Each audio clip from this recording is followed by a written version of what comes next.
네, 안녕하세요. 김영일 집사 다시 인사드리겠습니다. 작년까지는 제가 이곳에서 강사님을 소개하는 자리에 있었는데 이제 소개받는 입장이 되었습니다.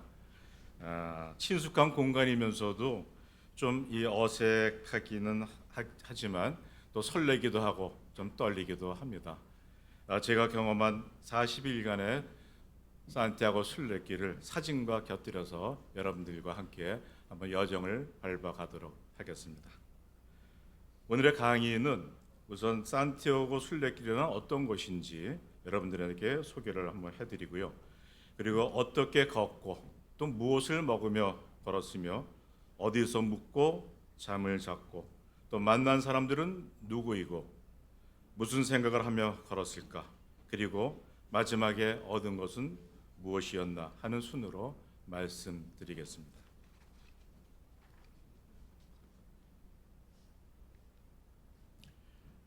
저는 5월 23일서부터 7월 2일까지 모든 그 오가는 길 포함해서 40일 동안 산티아고 길을 다녀왔습니다. 제가 걸은 길은 프랑스 길이라고 해서 약 800km의 여정이었습니다. 34개의 마을과 도시를 지나게 돼 있고 저는 32일간 걷고 중간에 휴식을 위해서 이틀 동안 머문 지역이 있었습니다. 하루 평균 25km의 길을 걸었습니다. 어느 날은 20km, 어느 날은 30km, 30km를 걸은 날은 그 다음 날 20km를 걸으면서 몸의 피로를 조금 덜하는 그런 여정을 걷게 되었습니다. 이 마을마다 한 20에서 30km마다 마을이 있는데 이것은 보통 우리들이 걸을 수 있는 하루의 거리가 20km에서 30km 사이가 된다고 합니다. 그래서 옛 순례자들이 그 길을 걸을 때 그 거리마다 마을이 생겨나고 성당이 세워지고 해서 모든 순례자들이 휴식을 얻고 다음 길을 갈 수 있는 그러한 여정의 발판을 만들었다고 합니다.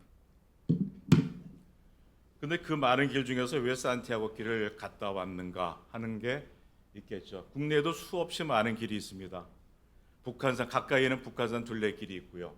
그리고 서울 둘레길이 있고 그 동해안 강원도 고성에서부터 부산까지 이어지는 해안선을 따라가는 해파란 길이 있고 더 멀리 가면은 우리 제주도에는 제주 올레길이 있습니다. 그리고 또한 동과 서를 연결하는 동서 트레일길도 있고 많은 길들이 우리나라에 있는데 왜 하필 산티아고라는 멀리 그것도 비행기를 타고 와서 길을 걸었냐 하는 이유가 있었겠죠. 많은 사람들은 산티아고 길을 체험과 도전 또는 호기심 때문에 걷기도 합니다. 그리고 치유와 건강을 위해서 걷기도 하고요.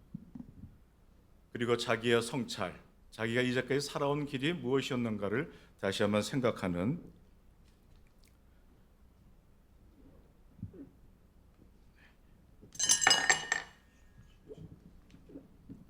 그런 기회를 삼기 위해서 산티아고 길을 걷기도 합니다. 저는 한 7년 전에 산티아고 길을 걸어볼 생각을 이미 갖고 있었습니다. 서울 둘레길을 친구들과 걸으면서 우리는 한번 산티아고 길을 한번 걸어보지 않겠냐 하는 제안을 했는데 그 사이에 코로나가 발생을 하면서 모든 그런 약속들은 또 위험이야 사라지게 됐습니다. 그러다 어느 날 친구를 만나서 우연히 산티아고 길을 같이 걷자고 약속을 했습니다. 그리고 저희 아버님 살아생전에 저 산티아고 길 다녀오려고요 했더니 굉장히 좋아하시면서 반가워하시고 또 응원의 그런 말씀을 해주셨던 그것이 저에게는 약속으로 남아 있었습니다. 그리고 이것이 저희의 걷는 길뿐만 아니고 또한 뭔가 걷는 과정 속에서 하나님과 좀 더 친밀해지는 그러한 시간을 갖지 않을까 하는 그런 기대와 또한 그런 그 목표를 갖고 걸어야겠다 하는 생각 속에서 계획을 하게 됐습니다. 산티아고는 많이 들어보셨을 겁니다. 아마 산티아고는 성 야고보를 가리킵니다. 성인 야고보. 야고보는 세베대의 아들이죠. 예수님의 제자. 그래서 그 어부로서 생활을 하고 있을 때 예수께서 그들을 부르시니까 그들은 달려와서 예수님의 제자가 되었습니다.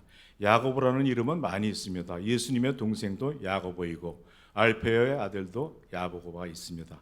여기에서는 예수님의 제자 세베대의 아들 그리고 요한의 형이 되겠죠. 야고보의 그 흔적을 쫓아가는 길입니다. 이곳에는 성 야고보의 유해가 안치되었습니다. 바울은 이 서방 세계의 그 전도의 그 미션을 사명을 띠고 로마로 가서 서바나 지금의 스페인이죠. 성경에는 서바나로 되어 있지만 그것이 스페인을 얘기합니다.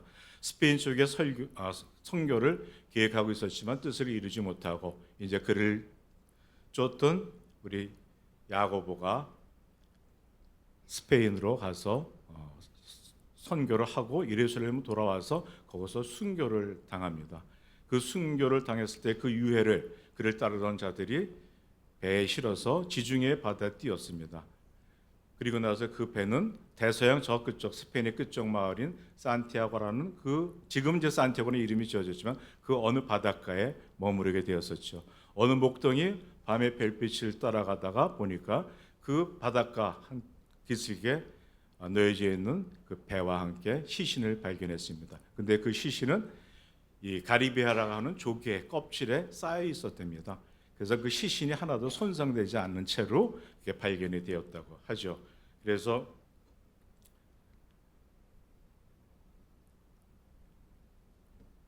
이후 그 산티아고라고 하는 이것이 산티아고의 유해라는 것을 알게 되었고, 그래서 그곳에 성당을 건축하고, 또한 산티아고는 그러니까 성 야고보는 이곳에서 이슬람 제국들이 스페인을 침공해서 거의 모든 땅을 점령하고 있을 때 마지막 북쪽 지역만을 성 야고보의 성인이 전투를 할 때마다 여러 가지로 많은 승리를 거둘 수 있는 그러한 역할을 했다고 해서 산티아고는 북부 지역의 수호 성인으로 추앙을 받고 있습니다.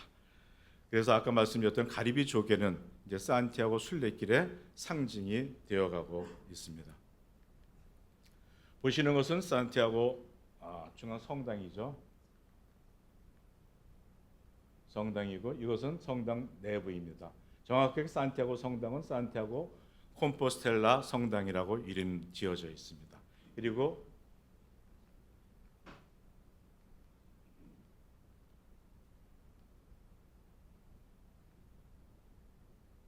이것이 성 야고보의 유해가 안치되어 있는 곳입니다.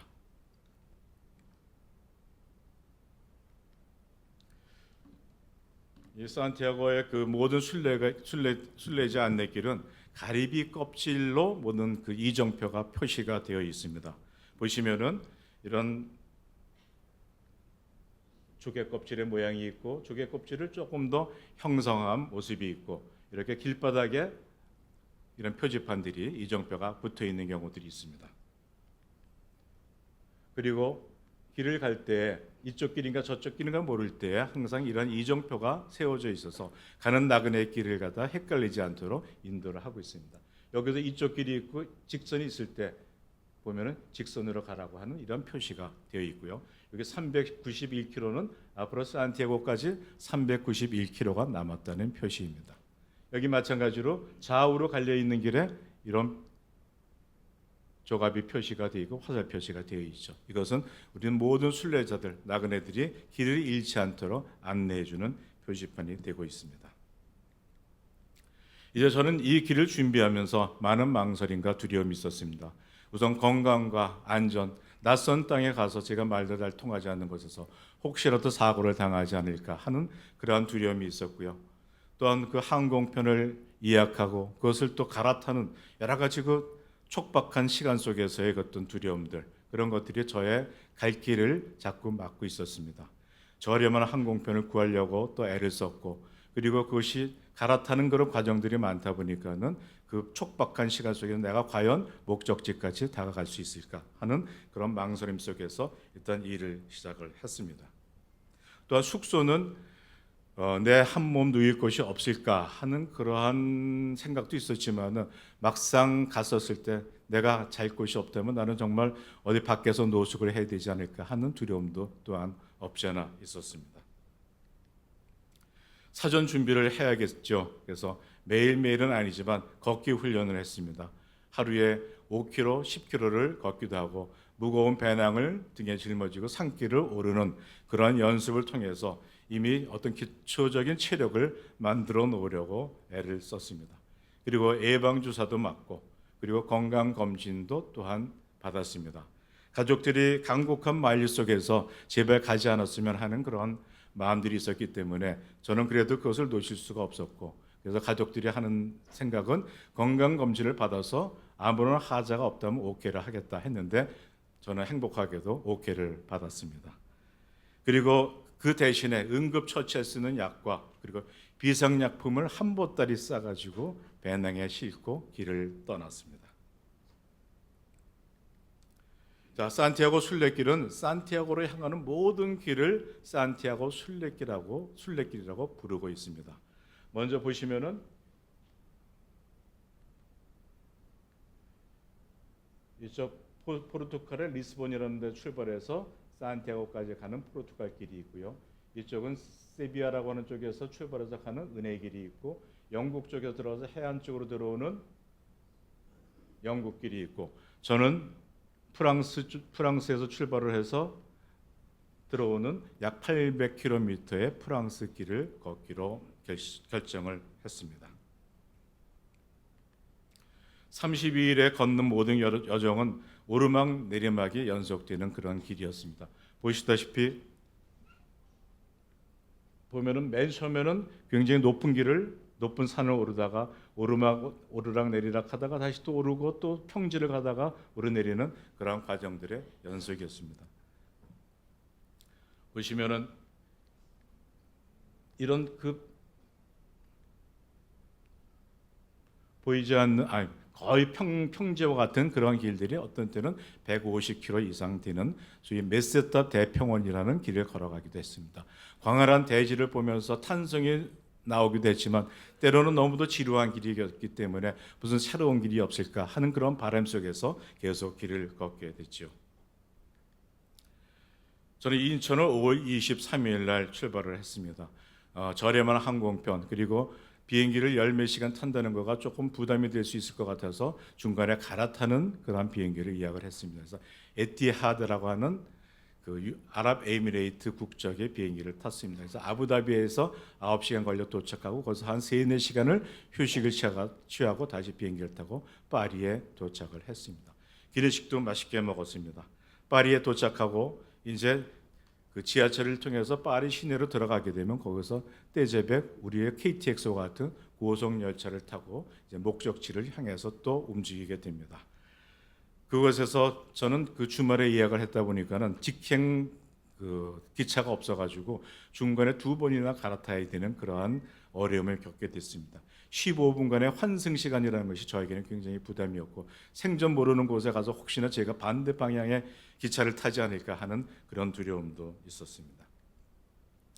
어쨌든 저는 바이온이라고는 제 1차 목적지 프랑스 남부의 휴양 도시입니다. 굉장히 하늘도 맑고 물이 흐르고 모든 우리 마을도 마찬가지지만 프랑스, 스페인의 모든 마을에는 가운데 항상 물이 흐르고 있습니다. 물길을 중심으로 마을이 형성되어 있었던 것이죠.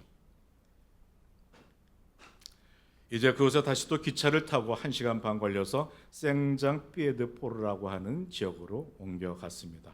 이제 이 지역은 프랑스 길, 제가 걷기로 한 800km 프랑스 길의 출발점이 됩니다. 거기서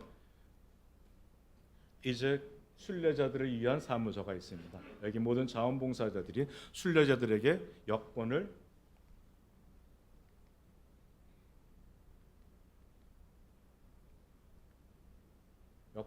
만들어주고 그리고 약 한 2유로의 비용을 내면은 이러한 가리비의 그 조개를 하나씩 가져갈 수 있도록 해줍니다. 그래서 이 가리비 조개를 자기 배낭에다 메고 길을 걷게 되면 모든 사람들이 저 사람 순례자구나 하는 그러한 생각 속에서 많은 도움을 줄 어떤 그런 마음의 준비들을 하고 있다는 것을 느꼈습니다. 생장피에드포르는 굉장히 어떤 아주 휴양지입니다. 프랑스 남부 스페인과 거의 접해 있는 지역이죠. 굉장히 아름다운 도시입니다. 모든 그 길들은 이렇게 돌들로 깔려 있어 있고 이 길은 아마 제가 보기에는 한 1000년의 어떤 시간을 지나면서도 변하지 않은 것 같아요. 그만큼 돌길, 그래서 모든 길은 로마라 통한다 했었을 때 마차가 달릴 수 있는 그러한 길들을 이렇게 만들어 놓았던 걸로 저는 추정하고 있습니다.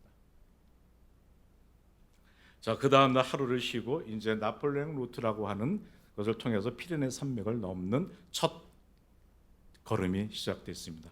아침을 그냥 간단하게 먹었습니다. 뭐 빵과 우유와 주스와 같은 그런 식으로 가볍게 생각하고 출발을 했습니다. 그러나 전날 맑게 기었던 날씨는 갑자기 비가 내리기 시작하고 그다음에 바람이 불고 또는 간혹 안개가 끼면서 앞을 구분하기 어려운 정도의 그러한 산길이었습니다. 피레네 산맥은 약 한 1,500, 1,600m의 고지입니다. 제가 시작한 것은 200m에서 1,500m까지 올라가서 거기서 이제 그 산맥을 넘으면은 그것이 이제 스페인 땅으로 넘어가는 길이 되겠죠.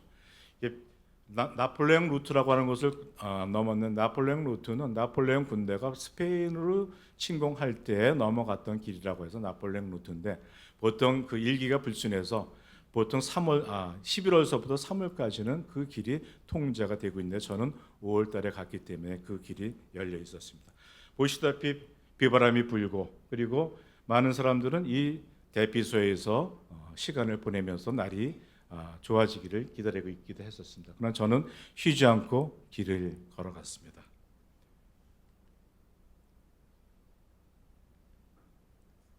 바람이 불어서 그리고 안개가 껴서 앞 사람이 보이다가 안 보이다가 혹시 내가 길을 잃지 않을까, 갈림길이었을 때 어찌다 보면 한 사람은 오른쪽으로 어떤 사람은 왼쪽으로 가는, 왜 표지판이 그쪽에는 잘 되어 있질 않아 가지고 서로가 우왕좌왕하는 그러한 일도 겪게 되었습니다. 어쨌든 첫날 피레네 산맥을 넘어서 스페인 땅 론세스바에스라는 지역에 도착을 했습니다. 내려가는 길이 쉬울 줄 알았는데 내려가는 길이 오히려 더 어렵더라고요. 폭은 두세 사람이 겨우 지나갈 수 있는 정도의 좁은 길이었었고 오른쪽은 이 깊은 골짜기로 자칫 발을 삐걱하면은 혹시라도 넘어질 것 같기도 하고 떨어질 것 같은 그런 두려움 속에서 길을 걷고 어쨌든 안전하게 론세스바이스라고 하는 지역에 도착을 했습니다. 이 지역은 옛날에 그 수도원을 개조를 해서 순례자들의 숙소로 만든 곳입니다. 한 200명 정도를 수용할 수 있는 무지하게 큰 그러한 수도원인데 저는 당연히 예약이 돼 있는 걸로 알고 내려갔는데 그쪽에서는 예약이 안 돼 있다고, 당신을 재워줄 수가 없다고 첫날부터 저에게 무시무시한 선고를 했습니다. 재워줄 수 없느냐 했더니 나머지 예약한 사람들이 있기 때문에 절대 안 된다. 어떻게 하느냐 했더니 그러면 전화번호를 줄 테니까 택시를 불러서 어느 마을까지 가면은 거기에 혹시 숙소가 있을지 모르니까 한번 알아봐라. 거기 가서 숙소가 없으면 어떡하냐. 거기까지는 자기가 더 이상 어떻게 해줄 방법이 없다. 예, 참 암담했습니다. 그러면 어떻게 하는 또 마지막 방법이 있냐 했더니 요 수도원에 부속 호텔이 있는데 부속 호텔에 묵겠느냐. 왜 물어보냐 했더니 가격이 비싸다. 보통 이 수도원의 알베르게라고 하는 숙소는 10유로인데 그럼 우리나라 돈은 15,000원 정도 되는데 여기는 90유로, 한 15, 16만 원이 되는 금액이었습니다. 어떻게 하나요? 그래도 밖에서 잘 수는 없으니까 제가 거기서 자겠습니다 하고서 예약을 하고 첫날 그 길에서 아주 호화로운 신고식을 마치게 되었습니다. 밥도 사 먹는데 거의 한 30유로, 그러니까 한 4만 5천에서 5만 원짜리 식사를 하는 아주 호화로운 첫날이었습니다. 이렇게 걸어가는 길들은 산티아고까지 790km가 남아있다는 표시가 보이시죠. 곧게 뻗은 길들, 마을까지도 잘 포장이 되어 있는 그러한 길들이 펼쳐져 있기도 합니다. 그렇지만 또한 이 길은 돌들이 이렇게 자갈처럼 부서져 있고 때로는 이게 미끄러운 돌길로 되어져 있기 때문에 생각보다는 굉장히 힘든 길이에요. 오르막보다 내리막이 훨씬 더 어려운 길이었습니다. 그래서 정말 등산화를 신고 오길 잘했구나. 혹시라도 젊은이들이 수 있는 그러한 그 편한 운동화를 신고 왔더라면 발목을 삘 수 있겠다 하는 그런 생각을 하게 됐습니다. 길은 이렇게 도로를 따라서 같이 옆으로 가는 길도 있고 또 가다 보면 이렇게 물길이 흐르면서 돌다리를 건너가는 아름다운 자연과 또 많은 그 인가들을 만나볼 수 있는 행복을 느낄 수 있었습니다. 가다 보면은 나그네의 그 지루한 마음을 달래주는 이런 그 대형 그림판들이 들판에 세워져 있기도 합니다. 기도하는 모습과 그리고 십자가의 그 모습을 봤을 때 제 마음에 굉장히 편안하고 위로를 받는 그런 느낌을 받았습니다. 또한 오른쪽에 보이는 그 사진은 그 넓은 드넓은 농장을 어떻게 이 사람들이 가꿀 수 있는가 했는데 이런 대형 기계들이 물 뿌리기입니다. 저게 엄청난 물을 뿌려줄 수 있는 이런 식으로 자동으로 바퀴가 움직여서 자동으로 움직여서 저 끝까지 이 기계가 움직이면서 물을 뿌려주는 그러한 것. 우리 한국에서는 도저히 볼 수 없는 그러한 광활한 대지 위에 정말 엄청난 농산물이 자라나고 있는 그러한 스페인 땅이었습니다. 자, 이 길은 메세타 평원이라고 하는 길이죠. 끝이 보이질 않습니다. 아무리 가도 끝이 보이지 않는 지평선만이 그냥 연결되어 있는 이 길을 150km 정도의 길을 약 한 6일에 걸쳐서 걸어가게 됩니다. 햇빛은 비치고 그늘은 없습니다. 그늘이 없는 길을 계속해서 걸어가야 하는 이 길 속에서 과연 나는 무슨 생각을 한번 걸었을까요? 가다 보면 그래도 또 주님께서는 이렇게 잠시 햇빛을 피할 수 있는 그늘길을 만들어 주시고 혹시라도 내가 이 길을 가는 것이 잘 가는 길일까 했을 때 이정표가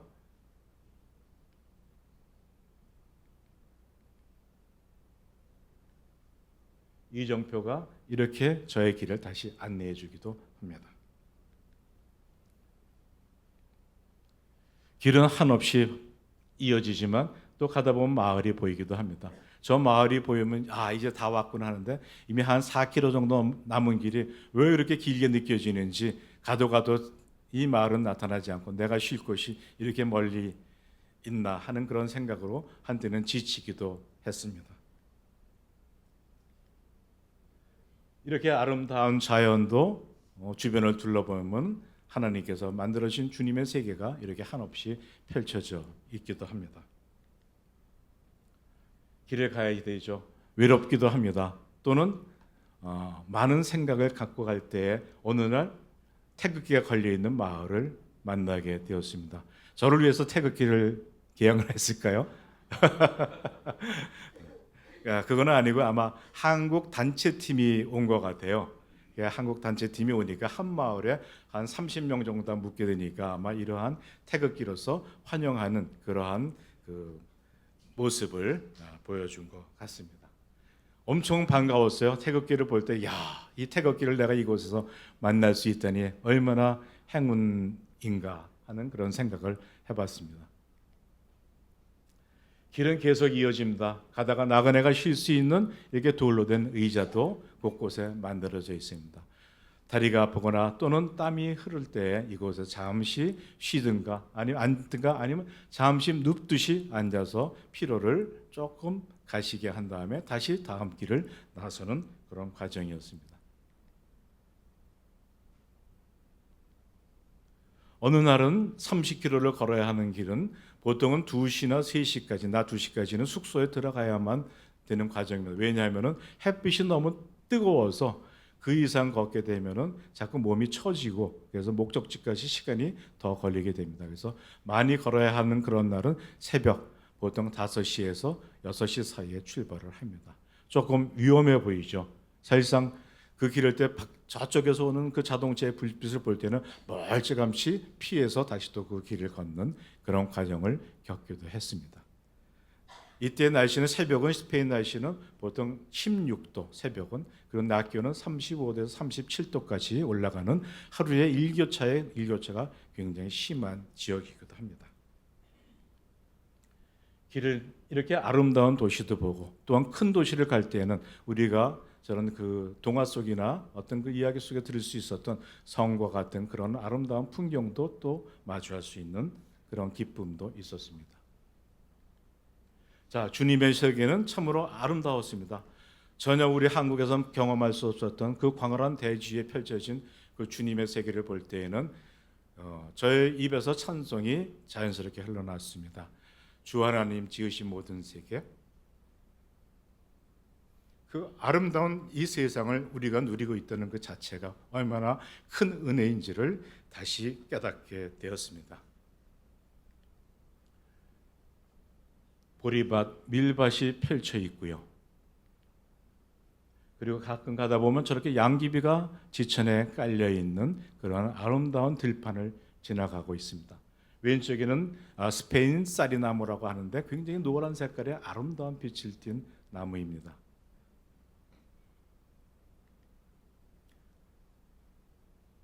위에서 내려다본 그 길 따라가는 우리 순례객들, 참으로 저기가 마지막 목적지가 아니고 저길 지나서 또 보이는 길을 따라서 한참 가야 하는 그런 과정입니다. 주님의 세계 운해가 깔린 그런 산 높이 올라갔을 때 바닥을 내려다 보면은 운해가 깔린 멋진 모습을 또한 감상할 수 있는 것도 하나님의 선물이었습니다.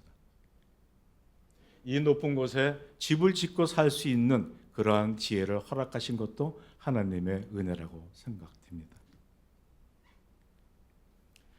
꽃이 지천으로 피어 있고 지친 나그네의 마음을 달래주는 아름다운 광경을 목격할 수 있었습니다.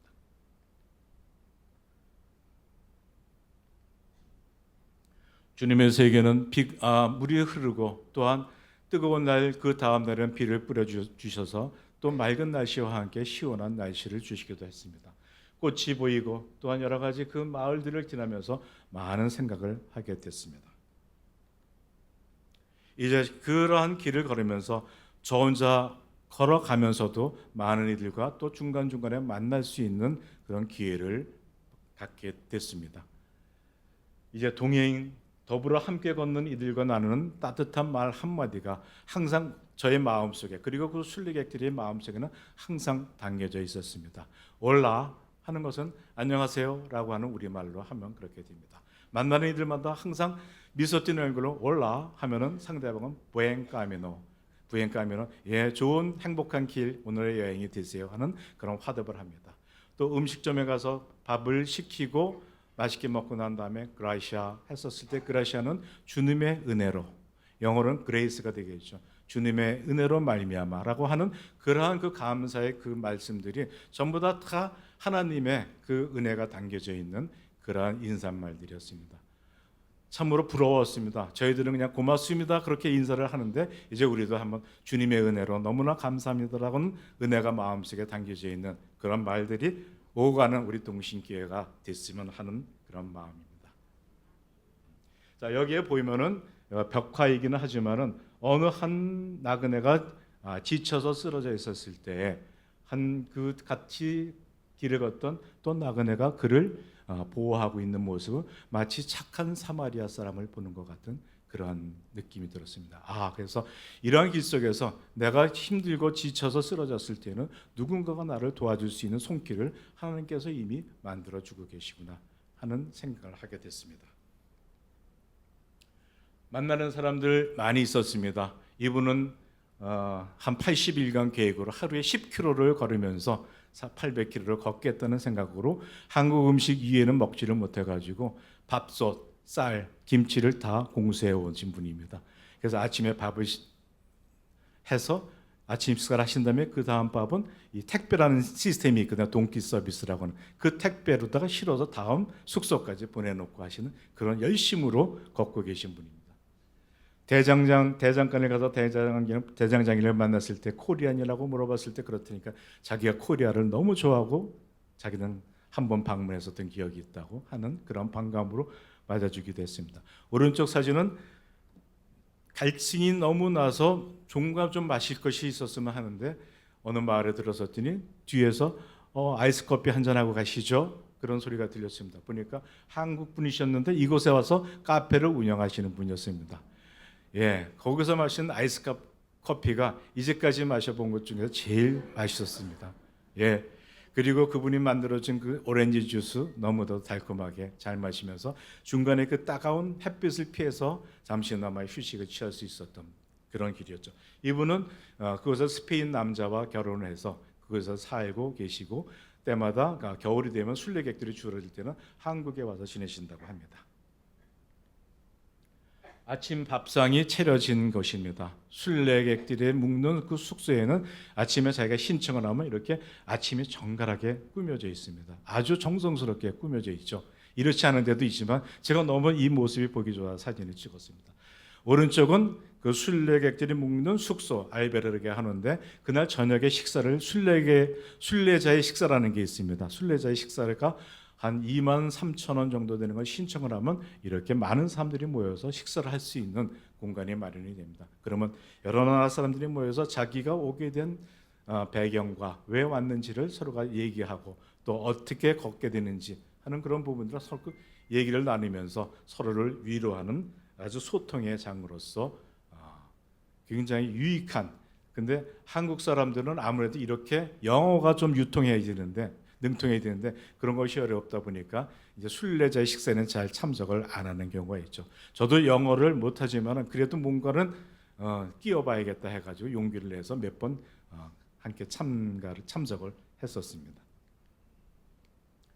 함께한 길이죠. 왼쪽 사진이 조금 오해를 살 수 있는 길인데 오다 가다 같은 동마을에서 마주치기도 했었던 프랑스 아주머니입니다. 제가 너무 반갑기도 하고 그래서 사진을 같이 찍어도 되겠냐 했더니 제 어깨에서 살포시 어깨에 얼굴을 묻으며 사진을 찍으셨어요. 예, 너무 정겹지 않나요? 예, 이렇게 스스럼 없이 순례자의 그 길을 걸을 때는 서로 간의 어떤 경계심을 서로가 다 풀고 서로가 이웃으로서 내가 저 사람에게 대할 수 있는 모든 성의를 다해서 서로 대하고 대화하는 그러한 순례 길이었습니다. 그리고 우연히 만난 한국 청년과 만나서 아이스크림을 서로 먹으면서 또한 우리의 갈 길을 같이 함께 얘기하기도 했었습니다. 왼쪽 사진은 가우디 성당 아시죠?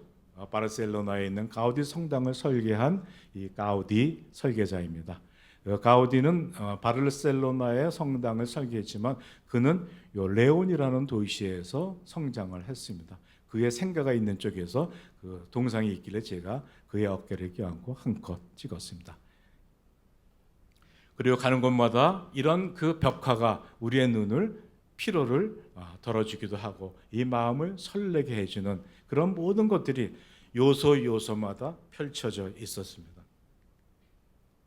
이것은 바람의 언덕, 용서의 언덕이라고 하죠. 자기가 이제까지 마음에 담고 왔었던 그 상대방에 대한, 이웃에 대한 어떤 그 뭉쳐진 마음을 이곳에 와서 풀고 모든 것을 바람에 날려보내는 용서의 언덕이라고는 지역입니다. 많은 이들이 와서 아마 이곳에서 많은 상대방을 이해하고 용서하는 마음속의 의식을 베풀었으리라고 생각이 됩니다.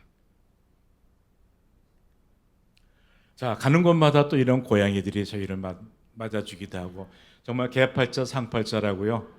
길바닥에 탁 들어놓아가지고 누가 오가든 전혀 신경 안 쓰고 낮잠을 즐기는 이런 광경들도 바라볼 수 있었습니다. 자, 어느 마을에 들어갈 때는 또 이런 조형물들이 또 저를 맞아주기도 해서 또 기념으로 한컷 찍어봤습니다. 괜찮죠?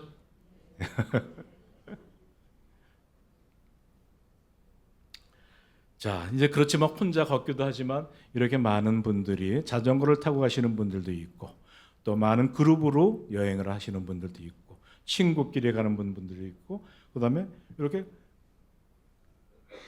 가족끼리 또 함께 가는 순례길을 걷는 그런 부분들도 있습니다. 여기는 부자가 함께 걷는 길 너무 보기가 아름다웠습니다. 이렇게 부자간에 그리고 그 어린 자녀들을 데리고 이 순례길을 걷는 것은 무엇인가? 이분들의 마음속에는 늘 하나님의 은혜를 사모하는 그러한 믿음이 있지 않았을까 하는 그런 생각을 해봤습니다. 함께 저는 이분을 굉장히 참 인상 깊게 그리고 참 마음속으로 존경했습니다. 짐을 지고 갈 수가 없기 때문에 이렇게 작은 수레를 만들어서 자기 몸에 메고 길을 걸어갔습니다. 제가 너무 반갑고 신기해가지고 한번 사진을 한번 찍어도 이렇게 멋지게 포즈를 취해 주셨습니다. 그리고 길을 가십니다. 그리고 저 오른쪽 길에 봤던 것처럼 이곳에 오르막도 저러한 그 자기 손수레를 끌고 올라가셔서 그러한 모든 것을 빠뜨림 없이 모든 그 보시고 느끼고 가는 그 모습이 너무도 보기가 좋았습니다. 자, 저와 함께 갔던 거는 또한 그 신발이 있습니다. 20년 동안 함께 걸은 등산화입니다. 그동안에 여러 번 수선을 거쳐가지고 신게 된 등산화인데 저의 큰 동반자가 되어 주었습니다. 그리고 가는 동네마다 이렇게 순례객들을 형성한 동상들을 찾아볼 수가 있었고, 또 예수님의 어떤 그런 그 벽화가 옆으로 누워져 있지만 이렇게 비천하고 남루한 곳에 예수님께서는 임하셨다는 것을 내 스스로 느끼면서 큰 위로를 받았습니다.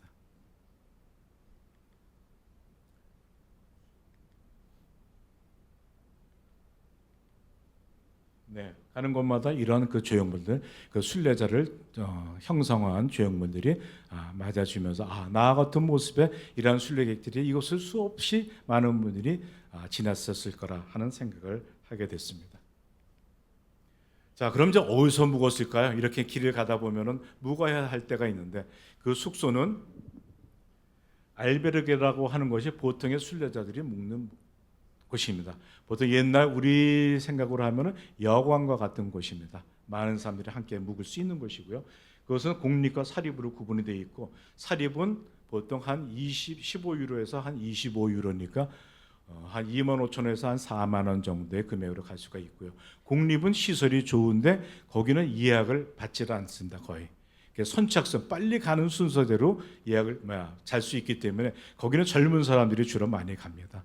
빠른 걸음을 가서 선착순으로 자리를 잡을 수 있죠. 그 대신 가격은 10유로가 해서 15유로.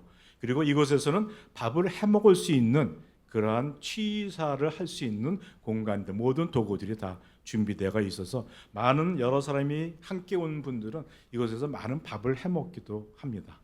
저는 혼자 왔기 때문에 더구나 요리 솜씨도 없어가지고 그냥 매일 사 먹기는 했었지만요. 그리고 가끔은 또 초대를 받아서 함께 식사를 하기도 했습니다. 그리고 호스텔이라는 게 있고 호텔이라는 게 있고 뭐 펜션 아파트가 있는데, 호스텔과 호텔이 밑으로 내려갈수록 가격이 비싼 곳입니다.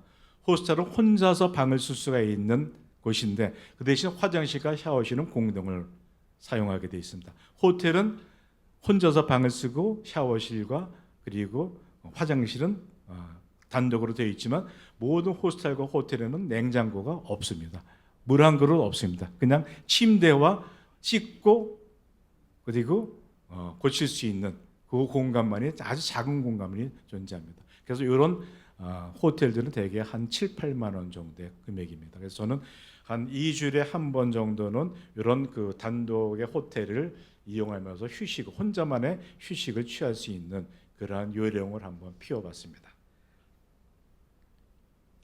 자, 알베르게, 사립 알베르게지만 가다 보면 이렇게 행운을 만나는 경우도 있습니다. 수영장이 있고 잔디밭이 있고 저쪽에 빨래를 해서 빨래를 말릴 수 있는 공간도 있습니다.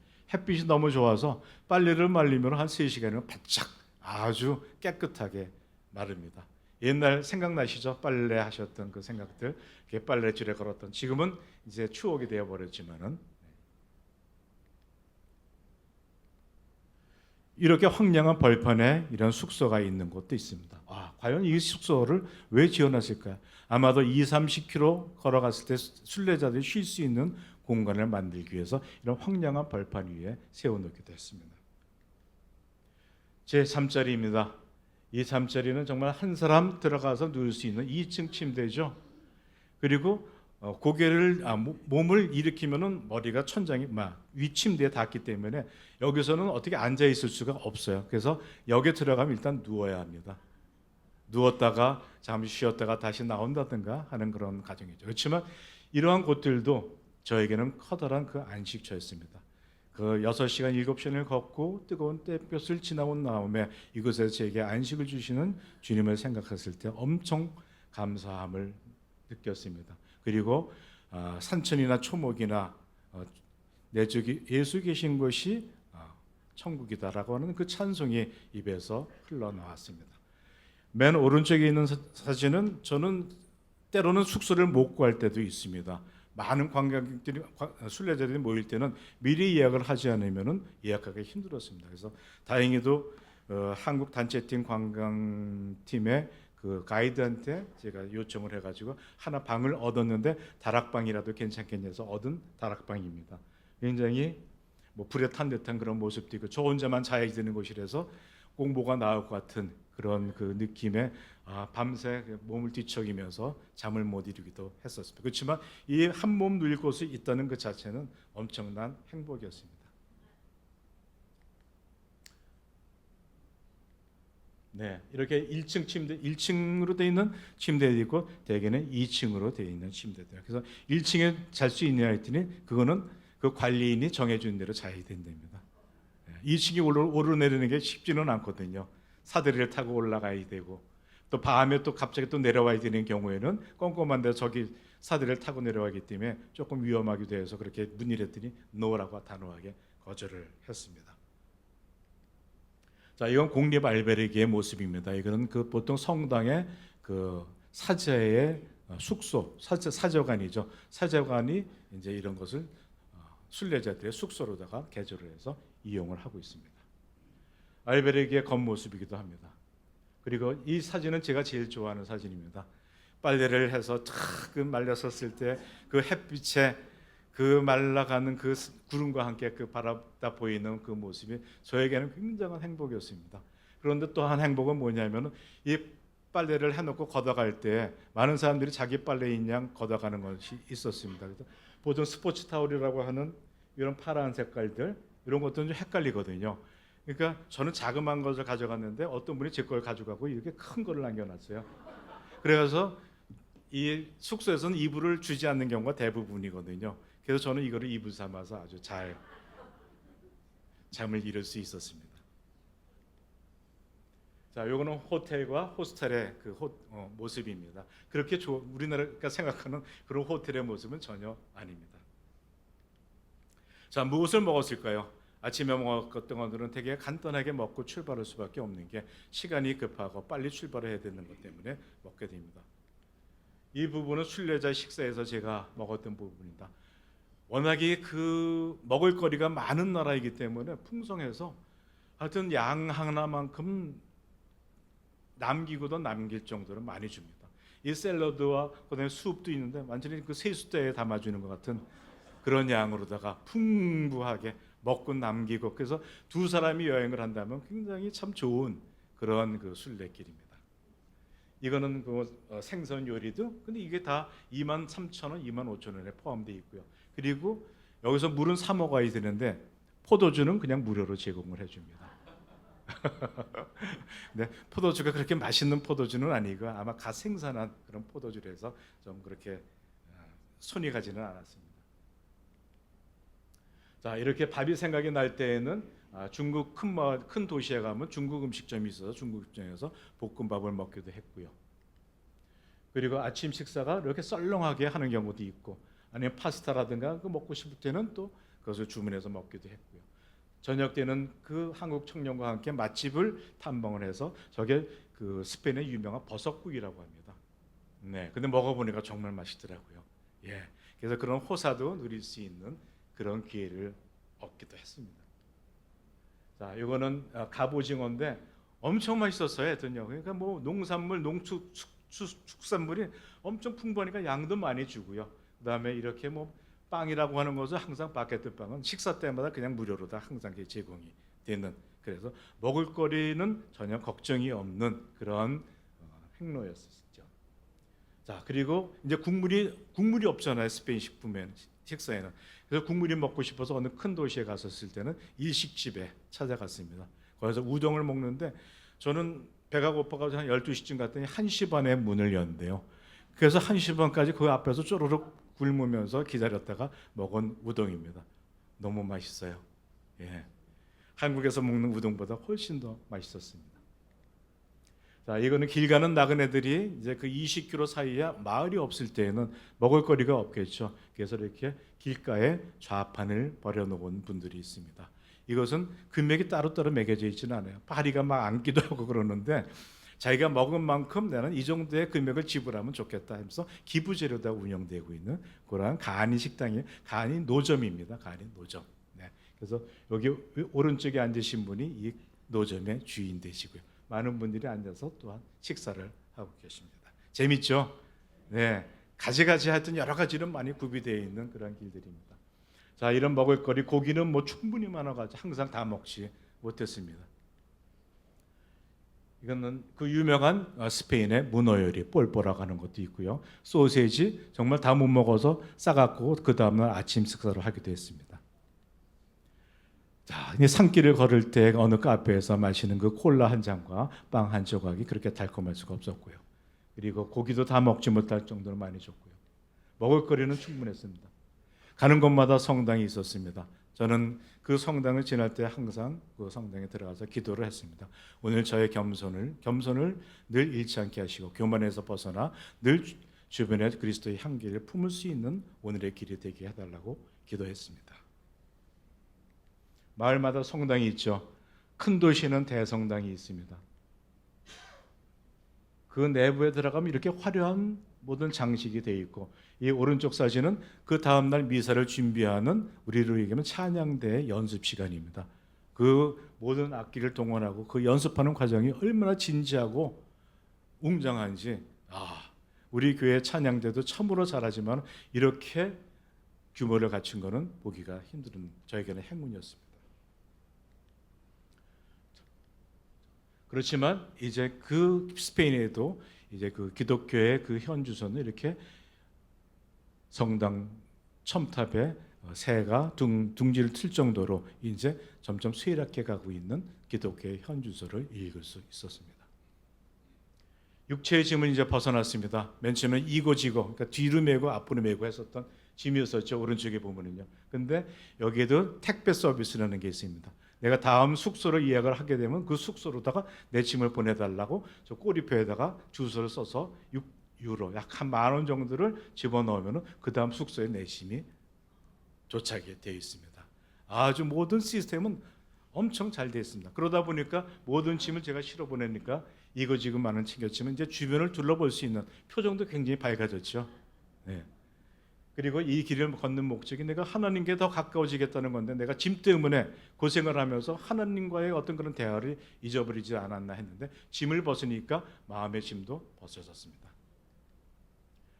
자, 그래서 혼자 이제 걷는 길에 많은 분들이 저에게 보내주신 기도가 있었습니다. 어려운 길 가운데서 집사님을 위해 섭리하시고 사랑해 주실 여호와 이레의 하나님, 집사님의 인생 광야길에서 동행하시고 지켜주셨던 것처럼 돌아오는 때까지 영과 육의 안전함을 지켜주십시오 하는 그런 기도문도 있었고요. 오늘도 그래서 저는 교만을 버리고 겸손으로 주님을 섬기겠다 답하는 그런 기도 있었습니다. 또한 오늘 장로님께서는 순례길에서 흘린 땅과 그 길에 동행하시며 들려주신 하나님의 음성이 기반이 되어 내가 지고 가야 할 것들을 선택하는 안목이 분명히 있었을 테니 그 짐도 마냥 어수선하고 무겁지만은 아니라 생각합니다. 하나님께서 끝까지 동행하시면서 집사님의 이야기를 많이 들으시고 또 많은 말씀을 해주시리라 믿습니다. 저 혼자의 힘으로는 도저히 감당하기 어려운 여정이었습니다. 이렇게 많은 분들이 저를 도움의 손길로 만들어 주셨고, 그리고 모두가 선한 마음으로 그리고 다정한 눈빛으로 상냥한 말씨로 서로를 대하다 보니까 주님의 세계는 참으로 멋지고 아름답다는 확신을 갖게 됐습니다. 이제 얼마 남지 않은 길, 행백리자 반구십리, 백리를 가고자 하는 자 90리를 반이라 생각하고 걸어라. 무슨 겸손을 잃지 말라는 그런 경고를 마음에 새기면서 걷게 됐습니다. 그렇지만 그리움도 또한 있었습니다. 아버지, 저 이곳에 온다고 했었는데 이제 이 길을 걷고 있습니다. 시시때때로 아버지와 추억을 떠올리면서요. 아버지 얘기했는데 엄마는 빼놓을 수가 없겠죠. 엄마, 저희 인생길에 늘 기도하시며 도전과 용기를 불어넣어 주셨죠. 하지마가 아니라 한번 해봐 하며 응원하셨을 엄마를 기억하며 이 길을 걷고 있어요. 오늘이 스페인에서 마지막 밤인데 바다 건너 꿈으로 오신다면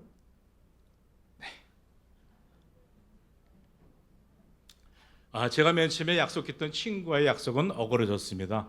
그 친구가 통화해서 자기는 갈 수 없는 형편이니까 저 혼자 갔다 오라고 하면서 저에게 너 혼자 갔다 올 수 있지 않겠니? 하면서 저에게 전했을 때 저는 그냥 대수롭지 않게 갔다 오지 했었습니다. 그게 저하고의 마지막 통화였습니다. 그리고 오른쪽에 보이는 사진이 철십자가, 그 아픈 기억들을 묻어두고 오는 곳입니다. 그래서 이 철십자가에 그 친구와의 기억들을 묻어두고 길을 다시 또 떠나게 되었습니다. 그러면서 그 친구가 즐겨 부르던 노래입니다. 대중가요이지만 내 사랑 내 곁에를 그 친구가 굉장히 즐겨 불렀습니다. 나의 모든 사랑이 떠나간 후에 약속했던 그대만은 올 줄을 모르고 애써 웃음 지으며 돌아서는 길이 왜 이리도 낯설고 멀기만 한지. 어쩌면 저의 그 형편과 길을 걷는 저의 형편과 이렇게 탁 맞아 떨어지는지. 그러면서 그 친구의 생각과 이 노래를 읊조리면서 1400m 고지를 올라갈 때 전혀 힘든 줄을 몰랐습니다. 이제 그 친구의 기억은 여기에 다 묻어뒀습니다. 이 사진에 보이는 것들이 많은 사람들이 기억하고 싶은 그런 것들을 다 이게 뭐 유품 같은 걸 갖고 와서 이렇게 여기에 놓아놓고 길을 떠나는 그런 사진입니다.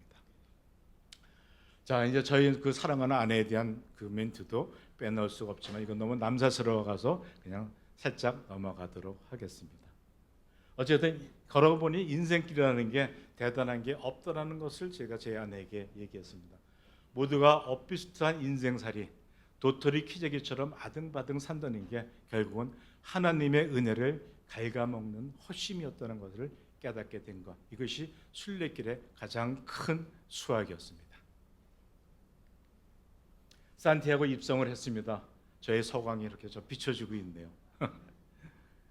많은 분들 다리가 피곤해서 주저앉으신 분들이 있고요. 그리고 이제 아까 그 여권에 가는 곳마다 숙소와 카페에서 이런 도장을 받아야지 돼요. 이 도장을 받아야지만이 이제 이 사람이 얼마를 걸었다는 증명이 됩니다. 이것을 근거로 해서 이 여권 근거로 해서 이런 증명서를 발급해 줍니다. 김영일 며칠서부터 며칠까지 몇 킬로미터를 걸었다는 증명서를 주게 됩니다. 이것이 마지막 받은 선물이기도 합니다. 이것은 아마도 제게 있어서 가장 오랫동안 기억될 그런 선물 중에 하나일 거라고 생각이 됩니다. 성령의 물결이었습니다. 순례자를 위한 산티아고 성당의 미사와 향로 의식이 있었습니다. 순례자의 땀 냄새를 없애주려고 시작한 행사였습니다.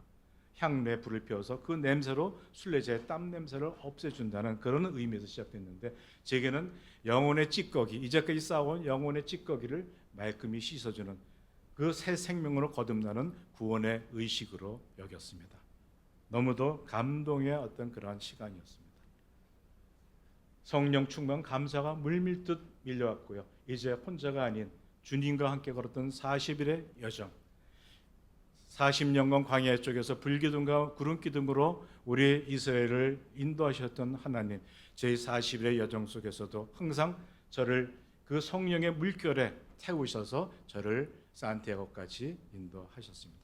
저는 그저 성령의 물결에 몸을 맡기고 있으면 자연스럽게 흘러가는 물결에 저는 다다를 수가 있었습니다. 자, 그래서 귀국했습니다. 드디어 이글거리는 산티아고 길을 정복한 사나이, 전설이 되어온 김영일, 보고 싶어 죽는 줄, 안 돌아오는 줄, 눌러 앉는 줄라고 이렇게 플래카드를 만들어서 인천공항에서 저에 대한 환영식을 베풀어준 가족입니다. 너무 뿌듯했습니다. 야, 이 가족의 힘이 이런 거구나 하는 것을 새삼 느끼게 됐습니다. 자, 이제 끝입니다. 저와 동행했던 신발, 누구는 이것을 거의 가져와서 집안에 놓고 어려운 일이 있을 때 이 신발을 생각해라, 신발을 보면 생각해라 했지만, 이것 또한 저의 우상이 될 수 있었던 것이라 생각했습니다. 이 길을 이끌어 주신 분은 하나님이신데 이제 나하고 익숙했었던 것들은 이별을 고해야 할 시간이 됐다. 이렇게 반창고까지 붙이면서 신었던 신발, 이 산티아고 광장에 고스란히 남겨놓고 스페인을 떠났습니다. 그리고 하루도 빠짐없이 현지 출발할 때 그 일기예보를 보내주고 또 도착하는 곳에 일기예보를 보내준 친구가 있습니다. 떠날 때 그 7시는 18도의 맑음이고 도착하는 그 시간 2시, 3시에는 32도, 33도, 넘어가면 35도. 그러니까 너는 오늘 발길을 재촉해서 조금 뜨겁지 않은 시간 내에 숙소에 도착해라. 비가 올 때니까 오늘은 뭐 우비를 준비하라든가 그러한 일기예보를 보내준 친구가 있었고요. 그리고 나그네 관련 우리는 본향을 향해 가는 나그네를 위한 가요와 찬송가의 곡목을 보내주신 친구가 있습니다. 저는 이렇게 많은 나그네 가요가 있는지는 몰랐어요. 이거 외에도 엄청나게 많습니다. 사랑 나그네, 아리랑 나그네, 풍류 나그네, 항구의 나그네, 석양길 나그네, 나그네 방거리, 그리고 찬송가 험한 세상 나그네 길, 이 세상 나그네 길, 천성을 향해 가는 나그네, 그리고 시대의 명곡 하숙생까지 저희 친구가 보내줬습니다. 이제 두려움과 외로움에 처했을 때 또 찬양대의 지휘자께서는 아무것도 두려워 말라는 찬양곡을 보내주시면서 저의 모든 그 두려움을 말끔히 씻어주시는 하나님이 계심을 믿고 따르라 하는 그런 메시지를 보내주시기도 하셨습니다. 자, 거미줄처럼 펼쳐놓은 치밀하십니다. 이제 이것으로 인해서 생각의 지평을 넓혀주시러 많은 사람들을 만나게 하셨습니다. 지금 시간이 다 됐기 때문에 그 만나는 사람들의 그 친절함을 넘어서 그분은 친절을 베풀 줄 아는 사람들이었습니다. 자기의 시간을 아끼지 않고 말씨가 상냥해서 친절한 게 아니고 자기가 다른 길을 가야 함에도 내가 가야 할 길까지 안내해 주신 분들, 그런 분들이 너무나 많았습니다. 그분들은 다 하나님께서 저를 위해서 이렇게 도움의 손길 뻗쳐놓으신 도움의 손길들이라고 생각을 했습니다. 그건 확신합니다. 네. 삶이란, 그래서 이거는 이제 마지막 고돈의 아침 편지 중에서 제가 한번 따왔습니다. 참으로 놀라운 것입니다. 무상으로 주어진 것들이 너무 많고 모든 것을 진정으로 대하고 보면 참 아름다운 세상입니다. 자연과 사람들 모든 것이 귀하고 사랑스럽습니다. 특히나 뜻하지 않은 곳에 만나게 되는 미소 띈 사람과 맛있는 음식은 눈물겹게 고맙습니다. 몸과 마음을 따뜻하게 데워줍니다. 따뜻한 마음으로 돌아왔습니다. 감사합니다. 이 그림은 제 친구가 보내준 사진을 수채화로 그려서 저희가 선물한 겁니다. 고맙습니다.